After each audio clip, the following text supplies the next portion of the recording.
Je suis très heureux d'être là avec vous et d'ouvrir la Bible et de partager la bonne parole de Dieu ensemble avec vous. Sans plus tarder, je vais vous inviter à prendre vos Bibles. On va aller dans Psaume, chapitre 23, et on lira les 6 versets. Psaume 23, le verset 1 à 6. Cantique de David. L'Éternel est mon berger, je ne manquerai de rien. Il me fait reposer dans de verts pâturages. Il me dirige près des eaux paisibles. Il restaure mon âme. Il me conduit dans les sentiers de la justice à cause de son nom. Quand je marche dans la vallée de l'ombre de la mort, je ne crains aucun mal, car tu es avec moi. Ta houlette et ton bâton me rassurent. Tu dresses devant moi une table en face de mes adversaires. Tu ondules ma tête et ma coupe déborde. Oui, le bonheur et la grâce m'accompagneront tous les jours de ma vie et j'habiterai dans la maison de l'Éternel jusqu'à la fin de mes jours. Amen. J'ai intitulé le thème de mon message ce matin, « Qui conduit votre vie ?» C'est un psaume que nous connaissons parfaitement, nous le connaissons par cœur. Certains au milieu de nous peuvent le citer les yeux fermés, le réciter. Mais ce matin, il est bon encore de revoir et de revenir encore à ce psaume, car il y a beaucoup de choses très intéressantes qui se trouvent dans ce psaume.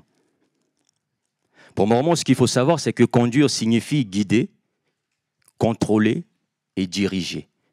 Ce matin, en venant ici à l'église, beaucoup parmi nous sont venus en voiture. Et pour arriver ici, il faut conduire la voiture. Mais pour conduire la voiture, il faut savoir guider la voiture. Il faut savoir contrôler la voiture. Ce n'est pas la voiture qui nous conduit, c'est nous qui conduisons la voiture. Il faut savoir diriger aussi la voiture, la mettre dans la bonne direction. C'est pourquoi, avant de conduire une voiture, il faut passer son code. On ne conduit pas une voiture parce qu'on aime une voiture. On conduit une voiture parce qu'on maîtrise, on connaît, on sait comment contrôler, guider et diriger. De même, ce matin, j'aimerais dire, qui conduit notre vie, qui guide notre vie, qui contrôle notre vie, qui dirige nos pensées, nos décisions, nos choix. Est-ce Dieu? Est-ce Christ, le prince de paix? Ou est-ce le prince du monde des ténèbres, autrement dit Satan? Ce qui est important à savoir, c'est que, mes frères et sœurs, que nous ne le voulions pas, nos vies sont toujours contrôlées par quelqu'un ou par quelque chose. Et les parents sont conscients de cela. Et ils prennent soin de conduire leurs enfants, de les guider dans leurs choix, dans leurs décisions. Parce qu'ils sont conscients de l'enjeu et des dangers qu'ils courent. Le monde est compliqué, le monde est dur. Et par conséquent, les parents s'assurent de l'éducation de leurs enfants et ils leur guident. Car la Bible dit, instruis l'enfant selon la voie qu'il doit suivre, afin que quand il sera grand, il ne s'en détourne point. Les parents contrôlent leurs enfants. Je ne suis pas en train de dire qu'il faut être un parent, voilà, flic ou policier de contrôler l'enfant, non. Mais les parents veillent sur qui a accès aux oreilles de leurs enfants.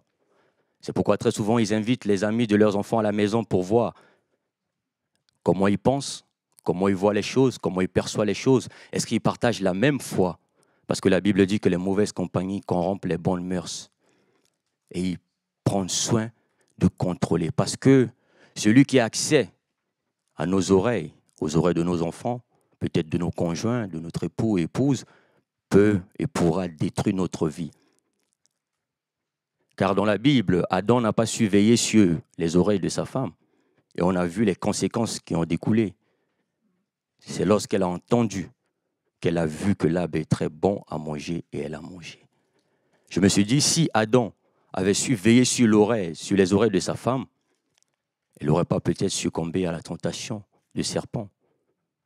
C'est pourquoi, moi, de ma part, je veille sur l'oreille de ma femme, c'est-à-dire qui a accès à ses oreilles. Parce que si je ne veille pas, elle pourra détruire aussi ma vie. Et donc, les parents sont conscients. Et ils conduisent leurs enfants. Parce que s'ils ne le font pas, aujourd'hui, il y a les influenceurs qui vont le faire à leur place. Il y a les réseaux sociaux. Il y a le monde. Avec tous les systèmes qu'ils mettent en place pour égarer les enfants, pour détruire des vies. Et ce matin, dans ce psaume, David, pour sa part, nous montre celui qui conduit sa vie, celui qui guide sa vie, celui qui contrôle sa vie, celui qui dirige sa vie, ses choix, ses décisions. C'est pourquoi au verset 1, il dit « L'Éternel est mon berger ». Et ce matin, j'aimerais attirer votre attention sur la mention de l'adjectif possessif « mon ». Il est mon berger. En d'autres termes, l'emploi de cet adjectif possessif met en lumière ou encore en évidence la relation que David avait avec l'Éternel. Une relation personnelle. Et j'aimerais rappeler ici que dans le plan initial de Dieu, avant la chute de l'homme, c'est-à-dire avant l'entrée du péché, l'homme a été conçu pour vivre dans la présence de Dieu, d'avoir une relation avec Dieu, d'être en harmonie avec Dieu. Et l'homme était dans la présence de Dieu dans le jardin d'Éden. Il parlait avec Dieu, il vivait avec Dieu. C'est quand le péché a fait son entrée qu'il y a eu rupture de relation entre Dieu et l'homme. Et par conséquent, l'homme a été chassé de la présence de Dieu.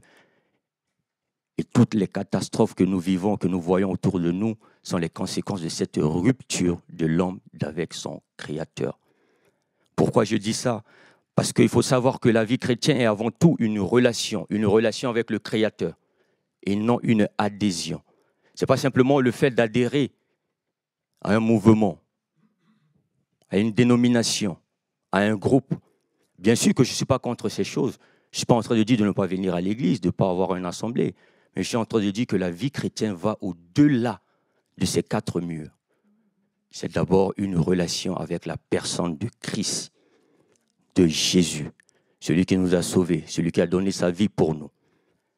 Et bien sûr, toute bonne relation, si nous voulons qu'elle tienne, qu'elle dure dans le temps, nous devons la construire. Beaucoup de relations aujourd'hui peuvent tenir dans la durée, mais pas dans le temps.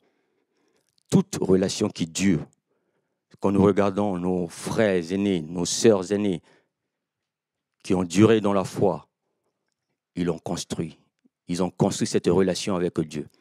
Et on ne construit pas quelque chose en une fraction de seconde, quelques minutes, quelques heures. Il faut du temps. Des fois, ça peut prendre des mois. Pour ceux qui sont matures, ça peut prendre des années, voire encore plus. Et pour construire, il faut aussi réfléchir. On ne construit pas à la vrac. On s'assoit, on réfléchit. Comment je vais bâtir? Quand nous regardons tout autour de nous, quand les gens ils construisent une maison, ils prennent du temps. Ils font le plan. Après, ils commencent à bâtir la fondation et monter les murs. Et notre relation avec Dieu aussi doit être construite. Nous devons construire cette relation. Nous devons investir. Le drame, c'est que beaucoup de gens, au lieu de construire cette relation, se laissent distraire par beaucoup de choses. Et par conséquent, les fondements ne sont pas solides. Et quand il vient la tempête, la tentation, les épreuves, on lâche prise. Tout ça parce qu'on n'a pas su, on n'a pas pris le temps de construire, de bâtir cette relation. Et celui qui peut nous aider à bâtir cette relation, c'est Dieu lui-même, c'est Christ. Il a dit, je bâtirai mon église. L'église ne sont pas les 4 murs, c'est vous et moi, mes frères et sœurs. La Bible dit, nous sommes le temple du Saint-Esprit. Il a plu à Dieu de faire de nous sa demeure et il habite en nous. Et la Bible dit, si Dieu ne bâtit, ceux qui bâtissent en vain. Et il faut construire cette relation. Après avoir construit, il faut l'entretenir. Tout ce qui a été construit, qu'il soit beau, qu'il soit meilleur, s'il n'y a pas d'entretien, à un moment donné, ça va se dégrader. Il faut entretenir cette relation par des louanges, par des cantiques, par des temps de méditation, de lecture, communion fraternelle, participation à la réunion, au culte. Il faut entretenir. Beaucoup de gens ont construit cette relation, mais ils n'ont pas su entretenir cette relation. Et au fil des années, au fil des temps, ça se dégrade. Parce que toute chose qui a été construite, si ça ne s'entretient pas, mes frères et sœurs, à un moment donné, ça va se dégrader. Même nos maisons, on entretient nos maisons pour que ça soit habitable, propre. Pourquoi pas notre relation avec Dieu? Après avoir construit, entretenir, il faut aussi renouveler cette relation. Car à un moment donné, il y aura la fatigue, on va se lasser. Il faut renouveler, réanimer cette flamme. L'amour que nous avons au début, quand nous avons rencontré Dieu, il faut renouveler. Car nous avons souvent l'habitude de banaliser les choses, de prendre les choses pour acquis. Il ne faut jamais prendre Dieu pour acquis. Dieu est très profond que ce que nous pouvons imaginer, que ce que nous pouvons penser. Il faut renouveler cette relation. Puis après, il faut préserver cette relation. Parce que si on ne préserve pas, on pourra détruire cette relation. Il faut être conscient qu'il y a un qui n'est pas content, l'ennemi de notre âme, le diable, Satan, qui fera tout pour détruire notre relation avec Dieu. La Bible dit, le voleur ne vient que pour voler, détruire et égorger. Le voleur ici, c'est le diable. Il veut détruire notre relation avec Dieu. Mais il nous faut préserver cette relation. Préserver la relation, c'est-à-dire faire attention, savoir ce que notre Dieu aime, savoir ce qu'il n'aime pas, ce qui lui plaît et ce qui ne lui plaît pas. Et c'est simple à savoir. Dieu n'aime pas le péché. Alors pourquoi devrais-je aimer le péché si Dieu ne l'aime pas? Dieu n'aime pas la colère. Alors pourquoi devrais-je aimer la colère si Dieu ne l'aime pas? Dieu aime l'amour, la communion fraternelle, la joie, la paix. C'est ce que je dois aimer. Je dois entretenir cette relation, préserver. Et après avoir préservé, il faut consolider, renforcer les fondements pour que ça tienne. Et quelles que soient les tempêtes, les situations, les épreuves, que cela reste solide. Ici, dans ce psaume, l'Éternel est le divin berger. C'est quoi un berger? Le berger est celui qui conduit, qui prend soin du troupeau. Il vit avec son troupeau. Il est tout pour le troupeau, autrement dit pour les brebis. Il est un guide, parce qu'il doit montrer la voie à suivre, parce qu'il doit tracer le chemin.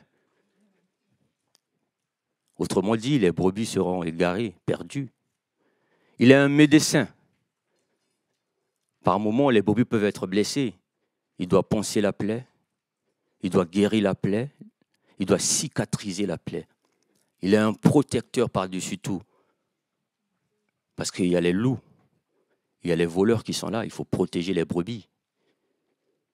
Et David dit, si c'est le travail du berger, et si l'Éternel, le divin berger, le souverain berger, est mon berger, celui qui me conduit, celui qui me guide, celui qui me protège, par la suite il dira, mais c'est évident que je ne manquerai de rien.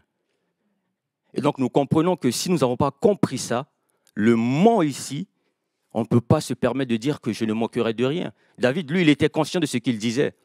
Ce n'était pas juste une parole en l'air. Il était conscient que c'est le travail du berger.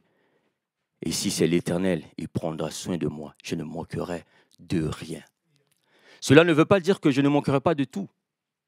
Ça ne veut pas non plus dire que Dieu va satisfaire à tous nos désirs. Ah non. Bien que le désir en soi n'est pas une mauvaise chose. C'est bien d'avoir le désir. La Bible dit, fais de l'Éternel tes délices, il te donnera ce que ton cœur désire. Mais Jacques ira encore plus loin. Vous demandez, vous n'obtenez pas parce que vous demandez mal. Dans le but de satisfaire vos passions, convoitises, autrement dit les désirs charnels. Et ces désirs-là, mes frères et sœurs, Dieu ne va pas satisfaire ce désir. Ah non. Dieu ne va pas non plus satisfaire nos caprices. Bon, ça peut choquer certaines personnes, mais pour nos frères et sœurs qui ont des enfants, les enfants souvent ils font des caprices. Mais un bon parent ne va pas satisfaire à tous les caprices de ses enfants, non. Pourquoi? Parce qu'il aime ses enfants. Il y a des moments où il dira non. Et très souvent, l'enfant est frustré. Mais ce n'est pas grave, c'est pour un temps, il va comprendre. Un enfant qui n'a jamais été frustré, à qui on n'a jamais dit non, sera un danger ambulant pour la société. Parce qu'il pense que le monde tourne autour de lui, qu'il tient le monde dans sa main. Il suffit de claquer le doigt et j'aurai tout. Le monde ne fonctionne pas comme ça, ce n'est que dans les dessins animés, dans les films. Mais c'est la réalité. Et donc, lorsqu'on lui dit non, il comprend. Ça lui rend humble.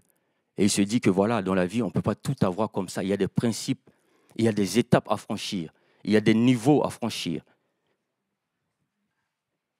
Et de même, nous disons que Dieu est notre Père. Et par conséquent, nous sommes ses enfants. Et en tant que ses enfants, nous avons aussi nos caprices. Seigneur, je veux ça. Seigneur, je veux ceci. Seigneur, je veux aller là. Pendant que lui nous dit d'aller à gauche, à droite, nous, on veut aller de ce côté parce que voilà. Et très souvent, Dieu ne satisfait pas nos caprices. Souvent, on peut bouder et puis à un moment donné, on se relève, on dit « Ah, Seigneur, j'ai compris. Tu sais tout, tu connais tout. Tu as vu la fin même avant que je puisse commencer. Je te rends grâce de m'avoir barré la route. » C'est pourquoi la Bible dit dans Matthieu, « Aussi méchant que vous êtes, vous savez donner de bonnes choses à vos enfants. À plus forte raison, moi, votre Père céleste. » Je ne manquerai de rien ici, ça veut dire simplement que Dieu nous donne le nécessaire, ce qu'il faut pour accomplir ses desseins, pour accomplir sa volonté, et pas plus, si cela n'est pas selon sa volonté. Si l'Éternel, le divin berger, le souverain berger, est celui qui me conduit, alors il me donne du repos. Il me donne du repos. Le repos de l'âme, la paix intérieure. Jésus dira, « Venez à moi, vous tous qui êtes fatigués et chargés, et je vous donnerai du repos. » Le repos intérieur.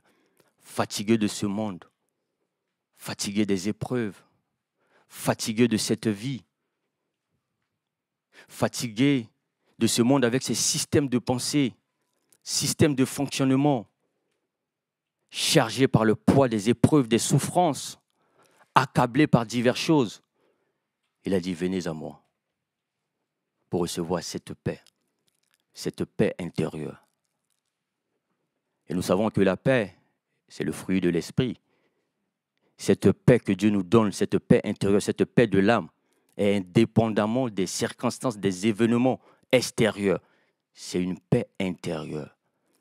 Ça veut dire peu importe les crises, peu importe les tempêtes, peu importe les épreuves, les situations que je pourrais traverser, j'ai toujours la paix. Parce que c'est lui qui produit en moi cette paix.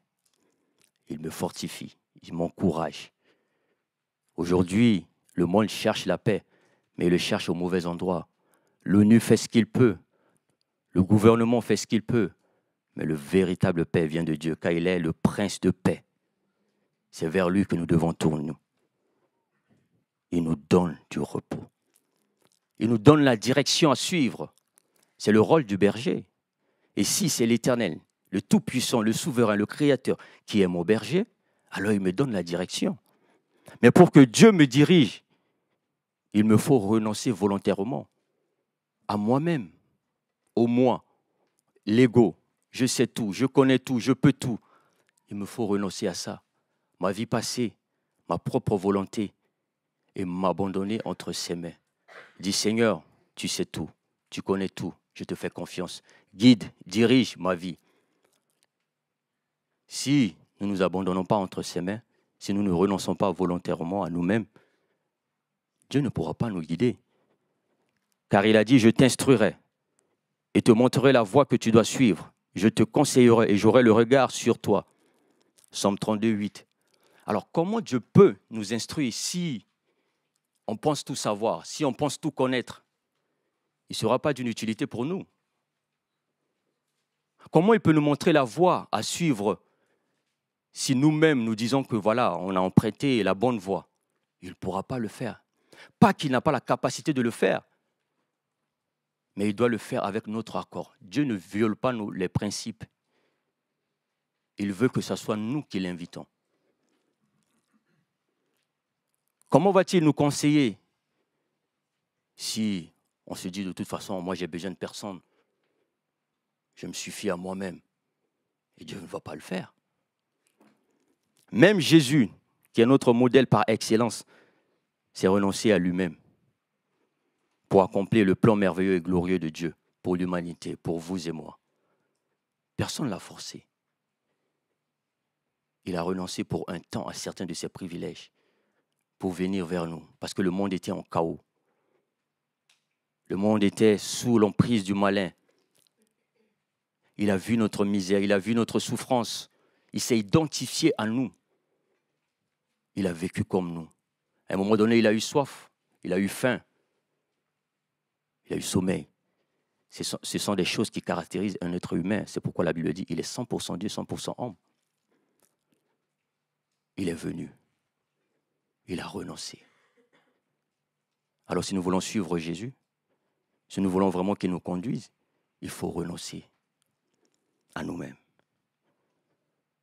Puis après, quelque chose qui me marque aussi, c'est le verset 6 qui dit « Oui, le bonheur et la grâce, si sur l'Éternel, ce divin berger, est celui qui me conduit, le bonheur et la grâce m'accompagneront. » Mais le bonheur ici, ce n'est pas tout avoir.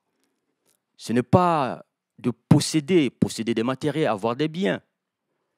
Le bonheur, c'est d'être.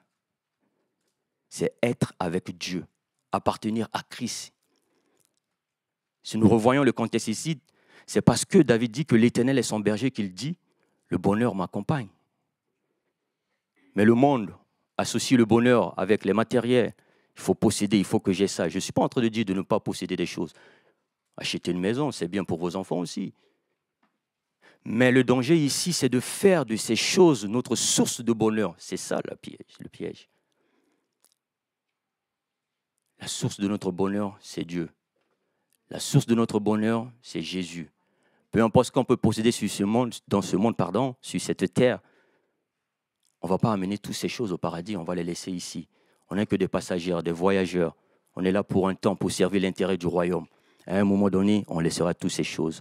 Alors que là, je ne veux pas faire de ces choses ma source de bonheur, ma source de joie, ma source de paix, c'est Dieu. Et s'il me bénit, si j'en ai, je rends gloire à Dieu, mais je le mets à son service. Je n'attache pas mon cœur à ça. La Bible dit, là où sera ton cœur, là aussi sera ton trésor. Et ça nous fait penser à ce jeune homme riche qui avait posé la question à Jésus, que dois-je faire pour hériter la vie éternelle? Connais-tu les lois? La loi, les 10 commandements. À peine Jésus commençait à citer là, le jeune homme, il arrête Jésus, il est audacieux. Je sais toutes ces choses, je les pratiquais dès mon jeune âge. Jésus l'a vu, il a dit oui, c'est vrai. Et la Bible dit Jésus l'aima, parce que c'est vrai qu'il fait ces choses. Mais le problème, c'est que son cœur n'y était pas. Il faisait, à l'apparence, mais le cœur n'y est pas. Or, la Bible dit, tu aimeras l'Éternel ton Dieu de tout ton cœur, toute ton âme, toutes tes pensées et toute ta force. On travaille pour notre patron, pas parce qu'on l'aime. La plupart du temps, on ne l'aime pas. Des fois, il est dur, le gars. Mais on le fait parce qu'on doit avoir quelque chose à payer notre loyer. Le cœur n'y est pas. Et très souvent, quand on vient dans la maison de Dieu, on fait pareil. On essaie de reproduire la même chose. Je fais ma tâche et puis c'est bien. Le cœur n'y est pas. Non. C'est pourquoi la Bible dit que Dieu ne regarde pas à l'apparence, il regarde au cœur. Avant de venir ici, je ne suis pas simplement venu pour dire des bonnes paroles parce que, comme le frère m'a présenté, 3e année de théologie, ça, c'est rien, ça. C'est le cœur que Dieu voit. Et il faut travailler le cœur. C'est pourquoi la Bible dit, garde ton cœur plus que toute autre chose, car de lui viennent les sources de la vie. La grâce, une faveur imméritée. Bien-aimés frères et sœurs, si nous sommes là aujourd'hui, c'est par la grâce de Dieu. Personne ici n'a mérité. On ne mérite rien. Dieu nous a fait grâce. C'est par grâce que nous sommes là. Mais en même temps, cette grâce, de même que c'est une faveur imméritée, c'est aussi une habileté surnaturelle, c'est-à-dire une capacité que Dieu donne à quelqu'un pour accomplir son plan, pour faire sa volonté. Si Dieu t'appelle à faire quelque chose, tu ne le feras pas avec ta propre capacité, pas avec ton intellect, pas avec ta connaissance, pas avec ta sagesse. Je ne suis pas en train de dire que ces choses sont mauvaises, c'est bien. Mais c'est par la grâce de Dieu. Et Dieu dira à l'apôtre Paul, le grand apôtre Paul, si je peux me le permettre, si on peut dire que son parcours, c'est quelqu'un qui a même bac plus Z au carré. Mais Dieu dira à l'apôtre Paul, ma grâce te suffit. À plus forte raison, vous et moi, mes frères et sœurs, la grâce de Dieu. Je suis intelligent, c'est bien. La sagesse, c'est bien. Toutes ces choses viennent de Dieu. Mais je ne veux pas m'appuyer sur ces choses pour accomplir le plan de Dieu. Seigneur, accorde-moi la grâce. Donne-moi cette capacité d'aller jusqu'au bout. Parce que la vérité, c'est que notre intelligence, notre connaissance est limitée dans un domaine précis. Mais avec la grâce de Dieu, on peut aller loin. Et Jésus dira aussi dans Jean 10, 11, « Je suis le bon berger. » Et que fait le bon berger? Il donne sa vie pour ses brebis. Qu'est-ce qu'a fait Jésus pour nous? Qu'est-ce qu'a fait Jésus pour vous? Si nous sommes là ce matin, c'est parce que Jésus a fait quelque chose pour nous. Autrement dit, nous ne serons jamais là. La Bible dit, tous ont péché et sont privés de la gloire. Autrement dit, tous ont péché et ont quitté la présence de Dieu.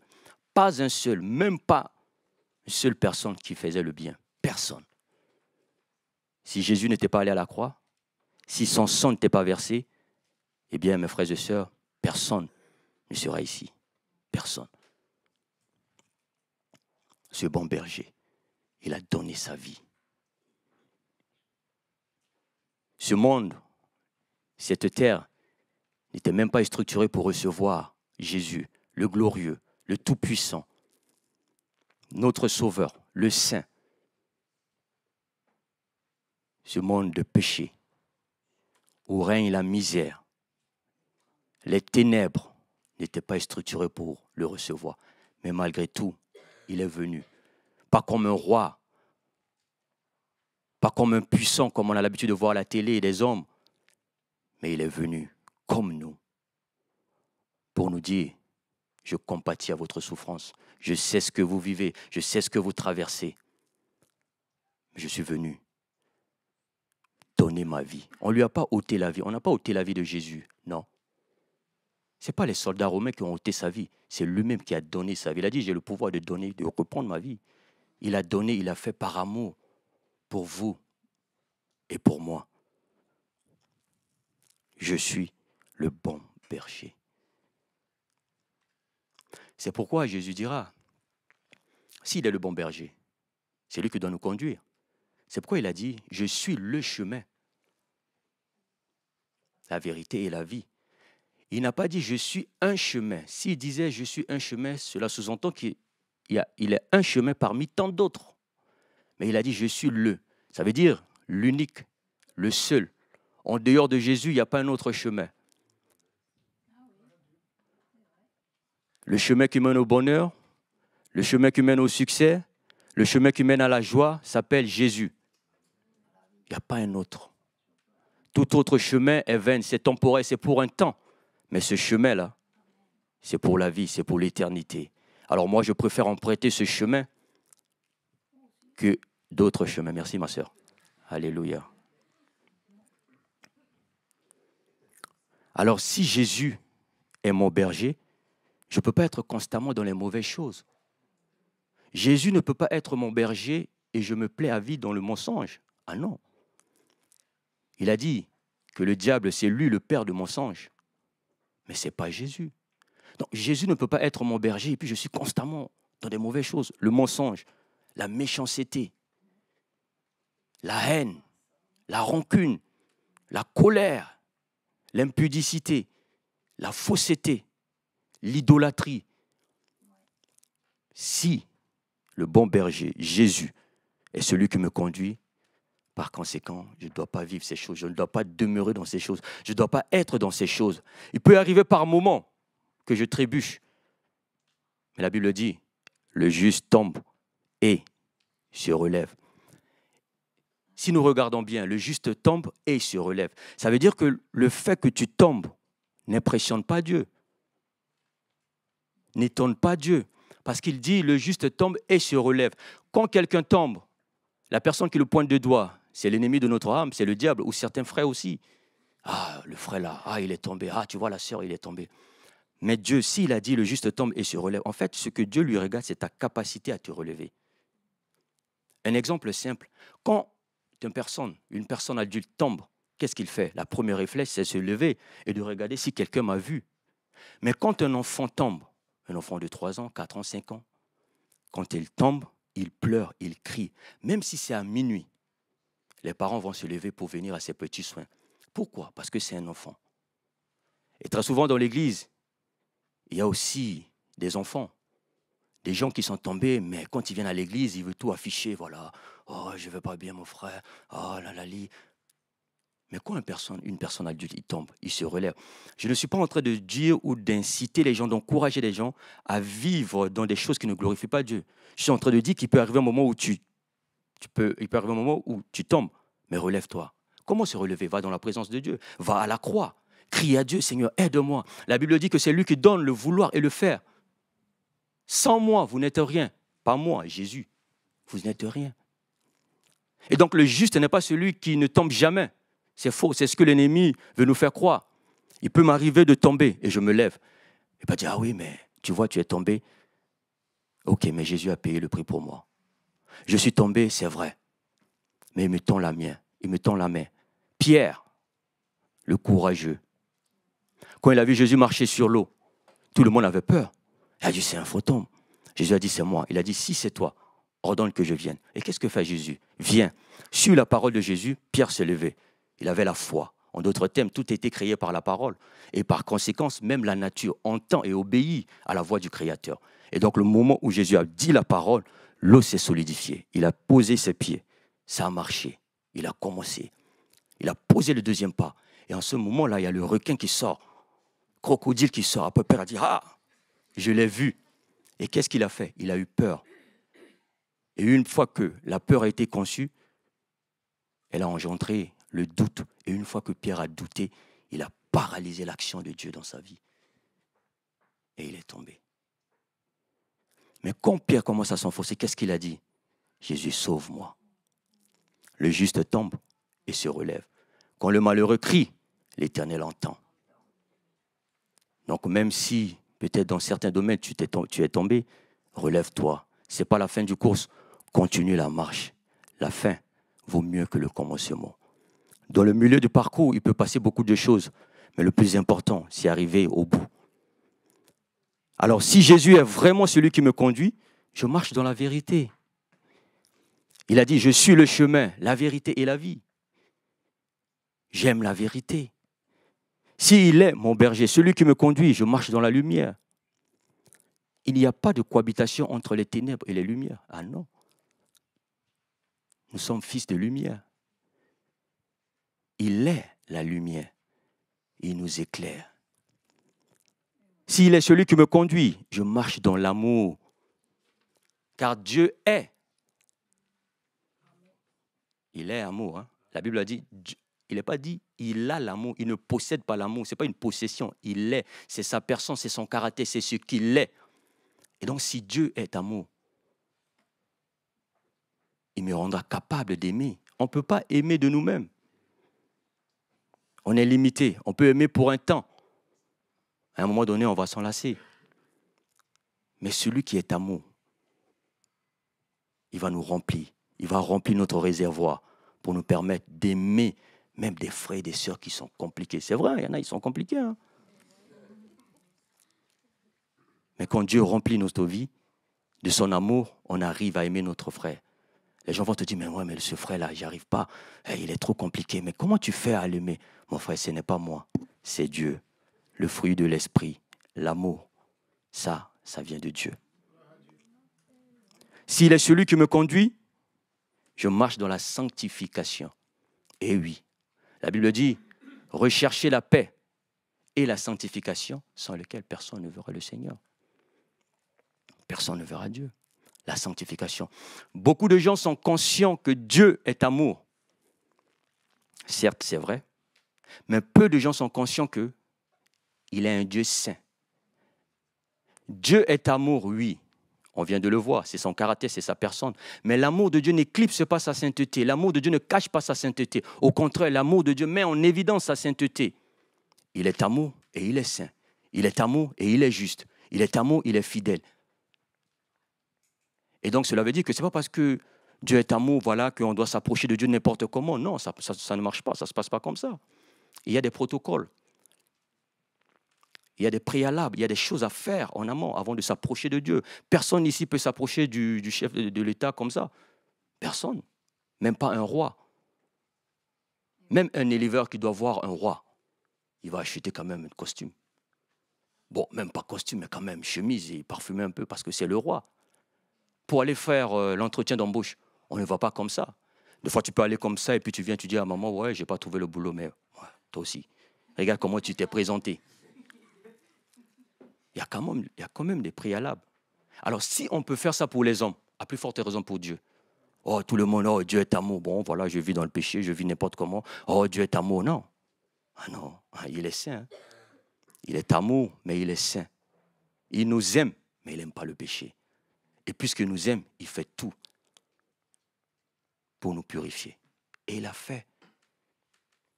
Jésus a versé son sang et nous a purifiés. Ils l'ont vaincu à cause du sang de l'agneau et de la parole de leur témoignage. Ils l'ont vaincu, c'est au passé. Hein. Jésus l'a déjà fait. Hein. Moi, je marche dans la victoire de Dieu. Hein. Je combats dans la victoire de Dieu. Je ne combats pas pour une victoire, non, mais je combats dans la victoire de Dieu. Il a tout fait. Il a tout accompli à la croix. Et je marche dans sa victoire. Et quand il m'arrive de trébucher, je dis, Seigneur, aide-moi. Seigneur, soutiens-moi. Maintenant, je vais conclure. David nous dit que c'est l'Éternel qui le conduit. Et si, pour répondre à cette question, qui conduit votre vie? Qui conduit notre vie? Tout le monde va dire, oui, c'est Jésus, oui, super. Oui, c'est bien. Mais la Bible dit dans Matthieu 7, verset 16, vous les reconnaîtrez à leurs fruits. Le verset 20, c'est donc à leurs fruits que vous les reconnaîtrez. Donc, dire que c'est Jésus qui me conduit ne suffit pas simplement d'ouvrir la bouche et dire, ah, moi, c'est Jésus qui me conduit. Non. Est-ce que tes œuvres, est-ce que tes actions, est-ce que tes actes démontrent que c'est Jésus qui te conduit? C'est beau de dire, mais si tu fais autre chose, on reconnaît un arbre à ses fruits. On reconnaît quelqu'un qui est conduit par Dieu, par Christ, par Jésus, le bon berger, par ses fruits, ses caractères, ses actions, son comportement, son attitude. À l'église, voilà, tout le monde paraît comme un saint. Hein. Mais au quotidien, est-ce que tu es ce que tu es ici, là, au quotidien? Vous savez, moi, je dis souvent que la vie chrétienne, ce n'est pas seulement entre les quatre murs. Hein. Ici, on est entre nous, on est voilà, tranquille, à l'aise, on partage la même foi. Mais la vraie vie chrétienne, c'est à l'extérieur. C'est comment tu te comportes à l'extérieur. Tu vois, pour moi, pour illustrer, c'est comme un enfant qui est dans le sein de sa mère. L'enfant, il est protégé. Hein. S'il y a le soleil, c'est la mère qui tape tout. Mais lui, là-bas, à l'intérieur, il est protégé. Mais le jour de la naissance, quand l'enfant il sort, il pousse des cris pour dire, ah mon gars, là où tu es sorti, là où tu es arrivé, là, c'est dur. Et la vie chrétienne, c'est pareil. Quand on vient à l'église, on est bouillonnant, on chante des cantiques. Mais quand on sort, il y a lundi, il y a mardi, il y a mercredi, il y a jeudi, il y a vendredi, il y a samedi. Et puis maintenant, dimanche, non, ça dit 6 jours avant. Bon, pour ceux qui viennent à la réunion de prière, ça va. Mais pour ceux qui ne viennent pas parce qu'ils ne veulent pas venir, mais voilà, il y a le travail, il y a tout ça, il faut tenir compte de ça. Mais comment tu fais? C'est ça la vraie vie chrétienne. Alors, mes frères et sœurs, si Christ est celui qui te conduit, qui me conduit, cela sera plus visible au travers de nos actes, de nos actions, de nos choix et de nos décisions. Laissons la parole de Dieu s'exprimer plus au travers de nos actions, de nos œuvres, de nos actes que dans nos bouches. Très souvent, on parle trop, mais les païens, ils nous jugent. Ils ne voient pas le fruit.